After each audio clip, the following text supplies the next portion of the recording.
नमस्कार प्यारे बच्चों। आज आपकी क्लास जो है काफ़ी दिन बाद शुरू हो रही है और आज हम एक नया चैप्टर जो सेकंड पेपर फिजिक्स का है, गोलीय पृष्ठ पर प्रकाश का अपवर्तन एवं लेंस, यहाँ से आज एक एक टॉपिक वाइज आपका शुरू किया जाएगा और धीरे धीरे हम लोग जो है आगे की ओर बढ़ते रहेंगे। थोड़ा सा हम लोग जो है इसके पहले काफ़ी गैप हो गया था कि हम क्लास नहीं ले पा रहे थे किसी कारणवश, लेकिन आज हम क्लास लेने के लिए आए हैं और हम आज से पढ़ाना स्टार्ट करेंगे बेटा।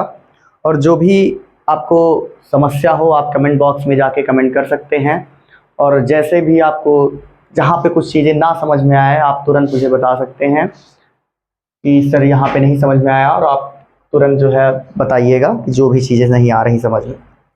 बेटा जो आपका चैप्टर है वो है आपका सेकंड पेपर का। मैंने काफ़ी सारी चीज़ें आपको पढ़ा दी हैं जो कि पढ़ाई गई है, गोलीय अपवर्तन, परावर्तन, ये सारी चीज़ें हमने पढ़ा रखी हैं पहले से।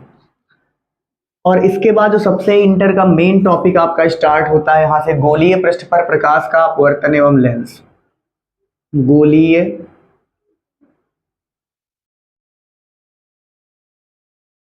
पृष्ठ पर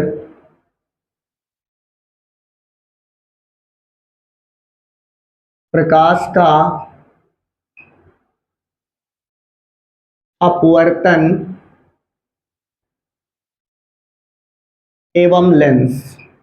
गोलीय पृष्ठ पर प्रकाश का अपवर्तन एवं लेंस बेटा ये बहुत ही इंपॉर्टेंट टॉपिक है, ये 5 नंबर का आपके यहाँ पूछा जाता है। ये चैप्टर है इस पूरा गोलीय पृष्ठ पर प्रकाश का अपवर्तन एवं लेंस, और इस चैप्टर से लगभग 5 नंबर का आपके पेपर में आता है। और इसमें से जो एक प्रूफ है वही अकेला 5 नंबर का पूछा जा सकता है कभी कभी, और कभी कभी इससे सवाल भी आते हैं। और इसका जो पहला प्रूफ है बेटा काफ़ी इंपॉर्टेंट है और इसको बच्चे जल्दी से समझ नहीं पाते हैं, तो हम पूरी कोशिश करेंगे आपको कि एक ही बार में समझ में आ जाए। और थोड़ा सा आप लोग घर पे प्रैक्टिस जरूर करिएगा इसकी कि किस प्रकार से कहाँ पर किरण आरेख खींचना यहाँ पर बहुत ही इंपॉर्टेंट है, और आपको ये जानना जरूरी होता है कि कहाँ से कैसे कौन सी किरणें गई। चलिए, इसमें जो पहली हेडिंग आती है आपकी वो है गोलीय अवतल पृष्ठ के कारण अपवर्तन का सूत्र। गोलीय अवतल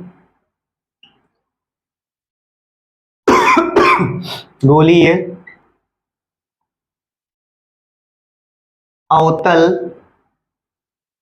के कारण अपवर्तन का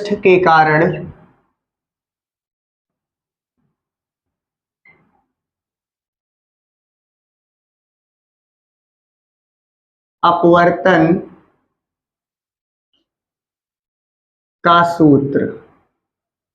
गोलीय अवतल पृष्ठ के कारण अपवर्तन का सूत्र। बेटा अगर गोलीय अवतल पृष्ठ की बात करें तो हम लोग देखते हैं कि हमारा जो उत्तल लेंस होता है वो ऐसे होता है, इस प्रकार से बना हुआ होता है। तो ये उसका पहला पृष्ठ होता है, ये दूसरा पृष्ठ होता है। उसी प्रकार से जो हमारा अवतल लेंस होता है तो ऐसे बना हुआ होता है, और ये पहला पृष्ठ होता है, ये दूसरा पृष्ठ होता है। तो जब कभी भी इस चैप्टर में हमसे कहेंगे गोलीय अवतल पृष्ठ के कारण अपवर्तन का सूत्र, अगर हमसे गोलीय अवतल पृष्ठ की बात करेगा या गोलीय उत्तल पृष्ठ की बात करेगा तो हमको इस चीज का ध्यान रखना है कि चाहे गोलीय उत्तल पृष्ठ की बात करेंगे तब भी हमको उत्तल लेंस का पहला पृष्ठ लेना है, अगर गोलीय अवतल पृष्ठ की बात करेंगे तो अवतल लेंस का पहला पृष्ठ लेना है।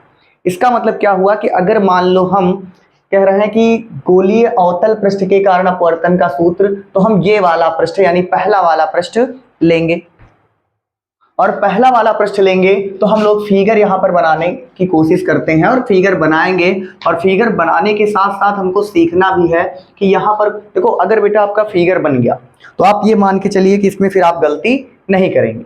चलिए हम लोग फिगर बनाने की कोशिश करते हैं। तो यहाँ पर हमने कह दिया कि मान लिया कि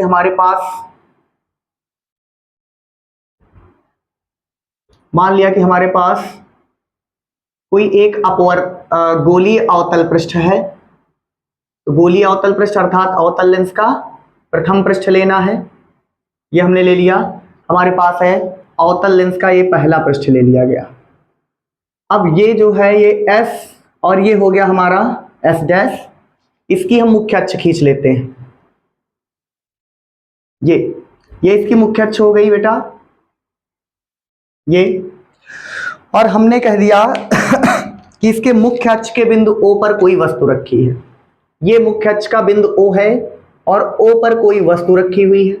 अब वस्तु से बेटा प्रकाश की किरणें चल रही हैं, तो ये प्रकाश की किरणें अगर चल रही तो बेटा विरल माध्यम से सघन माध्यम की ओर जाएंगी कि नहीं जाएंगी? यहां पर ये प्रकाश की किरणें जा रही विरल माध्यम से सघन माध्यम में। तो जब कोई प्रकाश की किरण विरल माध्यम से सघन माध्यम की ओर जाती है तो वो अभिलंब की ओर झुक जाती है।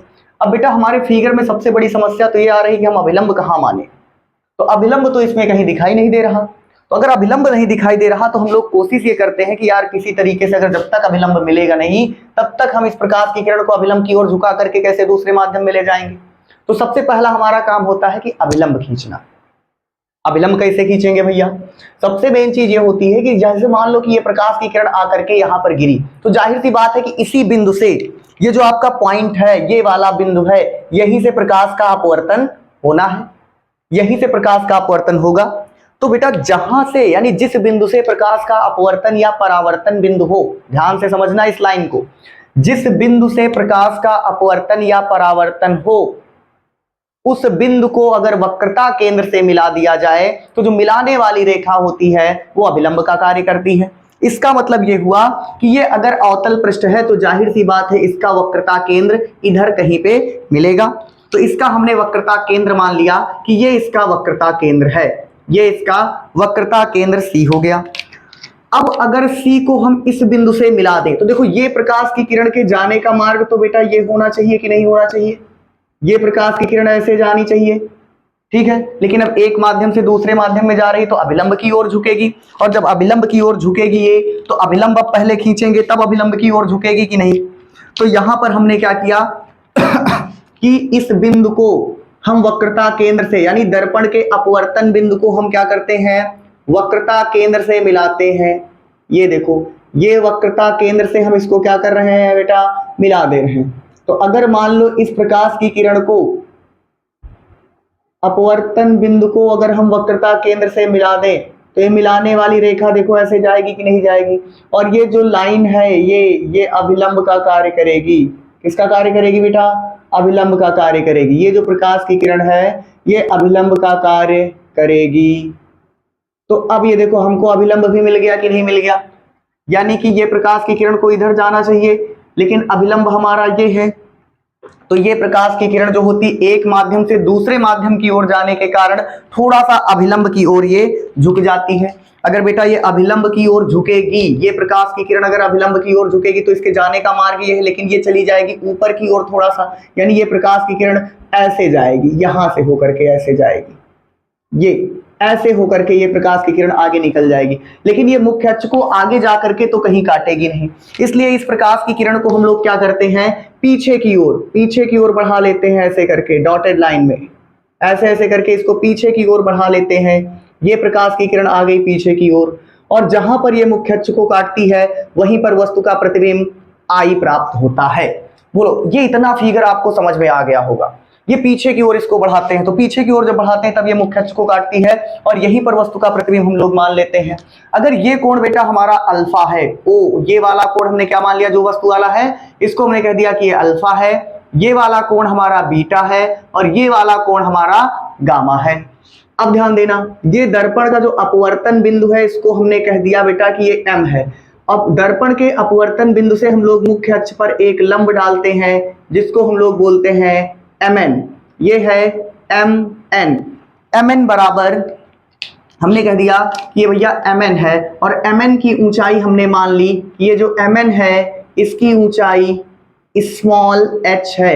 बेटा हम ये मान लेते हैं कि दर्पण का द्वार मतलब कि जो हमारे पास अपवर्तक पृष्ठ है इसका द्वारक बहुत छोटा है, तो उस कंडीशन में जो n बिंदु है वो P पर होगा, अर्थात इसकी जितनी भी दूरियां होंगी, जैसे CN वाली दूरी होगी तो उसको CN नहीं, उसको हम CP मानेंगे, और अगर मान लो IN वाली दूरी उसको क्या मानेंगे, IP मानेंगे। अगर O से P तक की जो दूरी है उसको क्या मानेंगे, OP मानेंगे। अब बेटा ध्यान देना इस चीज को, अगर हम देखें तो O है वस्तु, I है प्रतिबिंब, C है वक्रता केंद्र। अगर उसकी बिंदु P से दूरी की अगर देखी जाए तो अगर O से हम बात करेंगे कि बेटा O से यहाँ तक की दूरी, O से P तक की जो दूरी है, एकदम बहुत कायदे से ये चीज लिखना, O से P तक की जो दूरी है वो U होती है, लेकिन लेकिन बेटा वो इस ओर यानी बाईं ओर होने के कारण माइनस में होगी। उसी तरीके से ये प्रतिबिंब की दूरी है, प्रतिबिंब से ध्रुव तक की जो दूरी होती है उसको हम लोग लिखते हैं v से, लेकिन बाईं ओर होने के कारण इसको भी कहां से लिखेंगे, माइनस v से। अब वक्रता केंद्र है, वक्रता केंद्र से हम लोग ध्रुव तक की जो दूरी होती है उसको कहां से लिखते हैं, r से लिखते हैं। बाईं ओर होने के कारण ये माइनस में हो जाता है। बेटा फिगर इसमें बहुत इंपॉर्टेंट है, अगर फिगर सही आप बना ले गए तो प्रूफ 100% आपका सही होगा। ध्यान से देख लीजिएगा एक बार और इसको जल्दी से जल्दी बना लीजिए, स्क्रीनशॉट भी कर सकते हैं इसको। चलिए अब इसके हम प्रूफ की बात करते हैं, बहुत ही इंपॉर्टेंट प्रूफ है और थोड़ा सा 5 नंबर में पूछा जाता है, इसलिए ये आपको लगेगा कि हाँ थोड़ा सा बड़ा है। अब इस फिगर को देख करके हम इसकी लैंग्वेज को समझने का प्रयास करते हैं। सबसे पहले हम इसमें बोलेंगे कि माना हमारे पास एस डैश एक अवतल पृष्ठ है जिसके मुख्य अक्ष के बिंदु O पर कोई वस्तु रखी है। वस्तु से चलने वाली प्रकाश की किरणें विरल माध्यम से सघन माध्यम की ओर जाती हैं, अतः ये अभिलंब की ओर झुक करके बिंदु I पर प्रतिबिंब बना देती है। कहां पर प्रतिबिंब बनाती है बेटा, बिंदु I पर प्रतिबिंब बना देती है। यदि आपतन कोण I है, अच्छा बेटा अब देखो आपतन कोण कौन सा होगा, क्योंकि ये प्रकाश की किरण हमारी आपतित किरण है और ये अभिलंब है हमारा C से जो गया है। अभिलंब और आपतित किरण के बीच बना ये पूरा कोण कितना हो जाएगा, ये पूरा कोण होता है हमारा कितना, I। और ये जो रेड वाली लाइन और ब्लू वाली लाइन इसके बीच, ये देखो अपवर्तित किरण है ना, पीछे की ओर बढ़ाई गई है, अपवर्तित किरण और अभिलंब के बीच बना कोण R होता है। ये R हो गया, ये गामा है। चलिए अब हम लोग प्रूफ स्टार्ट करते हैं। सबसे पहले तो हम लोग यहां पर लिखेंगे कि सबसे पहले हम लोग त्रिभुज लेते हैं OCM। अगर हम OCM की बात करें तो हमारा जो OCM त्रिभुज है वो इस प्रकार से कुछ बना हुआ है, इस प्रकार से कुछ बना हुआ है OCM इस प्रकार से है। ये वाला जो कोण हमारा है ये अल्फा है, ये वाला जो कोण हमारा है वो गामा है और ये वाला जो कोण पूरा आपतित किरण और अभिलंब के बीच बना कोण है ये, तो इसलिए ये पूरा का पूरा कोण हम लोग I मानते हैं। अब बेटा अगर OCM त्रिभुज की बात की जाए तो गामा बहिष्कोण है। बहिष्कोण जो होता है वो अंदर वाले दोनों सम्मुख अंतः कोणों के योग के बराबर होता है। अतः यहां पर हम लिखेंगे, यहां पर हम स्टार्ट करेंगे प्रूफ, तो लिखेंगे सबसे पहले हम बात करेंगे त्रिभुज OCM में गामा बहिष्कोण है, गामा बहिष्कोण है, गामा बहिष्कोण है। अतः यह दोनों सम्मुख अंतः कोणों के योग के बराबर होगा, तो गामा बराबर हो जाएगा अल्फा प्लस I। यहां से I का मान निकाल लो, तो I बराबर हो जाएगा बेटा कितना हमारा, I बराबर हो जाएगा ये गामा माइनस का अल्फा, गामा माइनस का अल्फा। इसको हम समीकरण 1 मान के छोड़ देंगे। उसके बाद देखो बेटा अब यहां पर हम O हटा करके ये वाला ले लेते हैं ICM। अब यहां पर जब I लेंगे तो ये वाला कोण बन जाएगा बीटा और ये वाला कोण बन जाएगा R, क्योंकि हम इस त्रिभुज की बात कर रहे हैं ICM, ये वाला, तो ये वाला कोण बीटा और ये वाला कोण R। उसी तरीके से अब यहां पर लिखेंगे ICM में त्रिभुज ICM में अगर ICM की बात करेंगे तो फिर से गामा बहिष्कोण है। ICM में गामा बहिष्कोण है, गामा बहिष्कोण है, अतः ये भी दोनों अंतः कोणों के योग के बराबर होगा। गामा बराबर हो जाएगा बीटा प्लस R, अर्थात यहां से R बराबर निकालेंगे तो हो जाएगा गामा माइनस का बीटा, समीकरण नंबर 2। इस प्रकार से हम यहां तक आराम से इसको कर लेंगे, कोई दिक्कत वाली बात इसमें नहीं होनी चाहिए, ठीक है। अब इसके बाद बेटा हम लोग करते क्या है, ये हमको इतना मिल गया, अब हम लोग आगे की बात करते हैं। चलिए 2 समीकरण हमारे बन गए हैं। अब यहां पर हमको पता है तब स्नेल सूत्र से, स्नेल सूत्र से अच्छा भाई, स्नेल सूत्र क्या होता है? स्नेल सूत्र से, अगर स्नेल सूत्र की हम बात करेंगे तो स्नेल सूत्र का फॉर्म क्या होता है? n बराबर साइन आई बटे साइन आर, साइन आई बटे साइन आर। अब यहां पर लिखेंगे यदि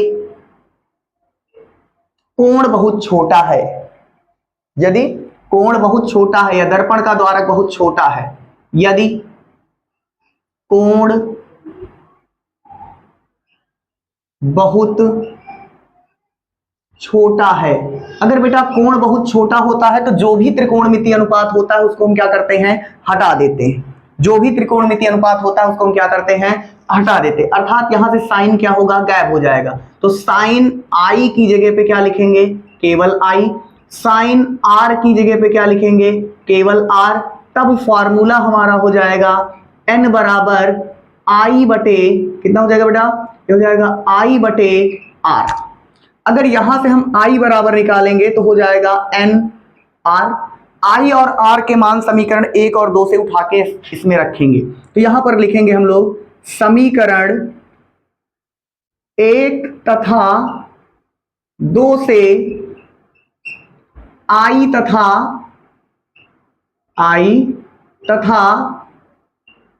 r के मान रखने पर। अब बेटा जब i और r के मान यहां पर हम रखेंगे तो मिलेगा क्या हमको? i का मान कितना है? i का मान है गामा माइनस का बीटा, तो i के स्थान पर हो जाएगा गामा माइनस का बीटा बराबर, फिर क्या है हमारे पास? n है, n लिख लेंगे। r का मान कितना है? गामा माइनस का बीटा, तो ये हो जाएगा हमारा गामा माइनस का बीटा, और ये हो जाएगा समीकरण नंबर 3। समीकरण 3 बन गया। चलिए अब देखो फिर से हम आते हैं यहीं पे, फिर से हम त्रिभुज की बात कर लेते हैं बेटा। इस त्रिभुज में जब हम फिर से जाएंगे तो देखो एक त्रिभुज बन रहा है ओ एन एम। अब हमने बताया था कि एन बिंदु, मान लिया कि दर्पण का जो, मतलब कि दर्पण कह रहा है, जो भी ये अपवर्तक पृष्ठ है हमारे पास, अवतल पृष्ठ, इसका द्वारक बहुत छोटा है, तो एन बिंदु कहां चला जाएगा? पी पर। तो अगर हम मान लो ओ एन की बात करेंगे तो ओ पी के बराबर होगा वो। तो यहां पर हम त्रिभुज ओ एन एम की बात करने जा रहे हैं। तो त्रिभुज ओ एन एम में अगर बेटा हम ओ एन एम की बात करते तो देखो ये लंब है यहां पर, और यहां पे ऐसे मिला हुआ है, ये O है, ये N है, ये M है, और यहां से यहां तक की ऊंचाई हमको दी गई है H। O से N वाली दूरी माइनस U, O से N वाली दूरी माइनस U, ये कोण कितना है? अल्फा। अगर यहां से हम tan अल्फा बराबर फॉर्मूला लगाएंगे तो लंब बटे आधार, यानी कि tan अल्फा बराबर, अब देखो कोण बहुत छोटा है, कोण बहुत छोटा, जो भी त्रिकोणमितीय अनुपात होगा उसके स्थान पर, जैसे साइन आई है तो साइन आई के स्थान पर साइन आर कर देंगे, तो हो जाएगा tan अल्फा बराबर अल्फा के, और ये हो जाएगा माइनस का h अपॉन यू। इसी तरीके से अगर हम बेटा दूसरे त्रिभुज की बात करेंगे आई, तो आई की जब बात करेंगे तो कोण कितना है? बीटा, और यहां पर वही चीज होगी, लेकिन यहां पर हो जाएगा ये माइनस का v। अगर हम यहां पर त्रिभुज ले रहे हैं, त्रिभुज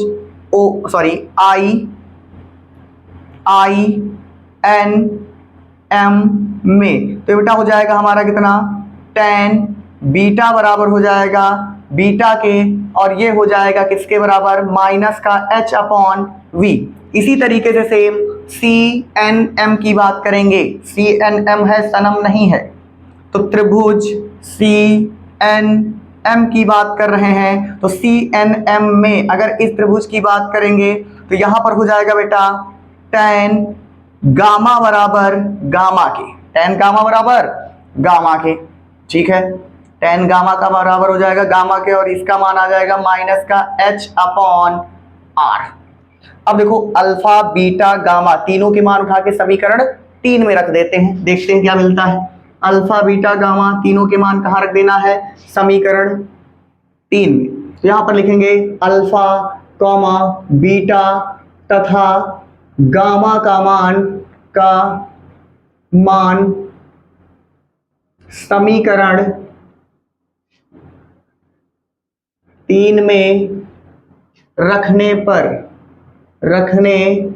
पर अगर इसमें रख देंगे मान तो कितना मिलेगा। अगर इसका मान हम उठा के यहाँ पे रख रहे हैं तब ये जाके मिल जाएगा हमको अल्फा बीटा गामा का मान समीकरण 3 में रखते हैं तो रखने से हमको क्या मिलेगा। समीकरण 3 कहाँ पे है, ये गामा, गामा का मान कितना है माइनस का h अपॉन आर, तो यहां पर हम लिखते हैं कितना माइनस का h अपॉन आर। उसके बाद माइनस लगा है, माइनस लगा दो। फिर क्या है बीटा, बीटा का मान कितना है माइनस का h अपॉन वी, तो हो जाएगा प्लस का h अपॉन वी। फिर बराबर n है, n लिख दिया। फिर आगे क्या है, आगे दिया है गामा, गामा का मान है माइनस का h अपॉन आर, तो फिर से लिख देते हैं माइनस का h अपॉन आर। फिर कितना है माइनस का बीटा, फिर लिख देते हैं यहाँ पर माइनस, और फिर बीटा, बीटा का मान कितना है माइनस का h अपॉन वी, तो हो जाएगा प्लस का h अपॉन वी। एक काम करते बेटा, इधर से h कॉमन कर लेते हैं सबसे पहले। जब h कॉमन करेंगे, यहां पर जब h कॉमन करेंगे तो ये हो जाएगा हमारा h कॉमन होगा तो बचेगा कितना माइनस का 1 अपॉन आर प्लस का 1 अपॉन वी, और इधर से h कॉमन करके n का अंदर गुणा कराओ तो ये हो जाएगा h कॉमन कर लिया, और जब n का गुणा कराएंगे तो माइनस का n अपॉन आर और प्लस का n अपॉन वी। बेटा h से h हो जाएगा कैंसिल, r वाले पद को एक तरफ कर लो, इसको ले आओ इधर, तो प्लस का हो जाएगा n अपॉन आर माइनस का 1 अपॉन आर बराबर n अपॉन वी माइनस का, रुक जाओ भाई, ये कहीं पे गलत हुआ है आपका। बीटा बीटा दोनों जगह पे है। आई का मान कितना मिला था, आई का मान बेटा यहाँ पर है गामा प्लस अल्फा, तो आई का मान हम लोगों ने यहाँ पर गामा प्लस बीटा लिखा है, ये होगा gamma plus alpha, gamma plus alpha. I का मान गामा प्लस अल्फा, यहाँ पे हमने बीटा कर दिया, तो यहाँ पर हो जाएगा आपका कितना u, h अपॉन u, ये होगा हमारा कितना h अपॉन u, तो ये बन जाएगा हमारा कितना h अपॉन u। अब बेटा देखो ये वाला पद पहले लिख लो, तो ये हो जाएगा n अपॉन v माइनस का 1 अपॉन u बराबर n माइनस 1 अपॉन r। ये होता है बेटा गोलीय अवतल पृष्ठ पर अपवर्तन का सूत्र, जो कि बहुत इंपॉर्टेंट है और ये 5 नंबर का आपके एग्जाम में पूछा जाता है। इसी तरह से बेटा हम आपको धीरे धीरे करके सारे प्रूफ समझाने की कोशिश करेंगे और पूरा आपको समझ में आएगा। रेगुलर आप क्लास लेते रहिए। धन्यवाद।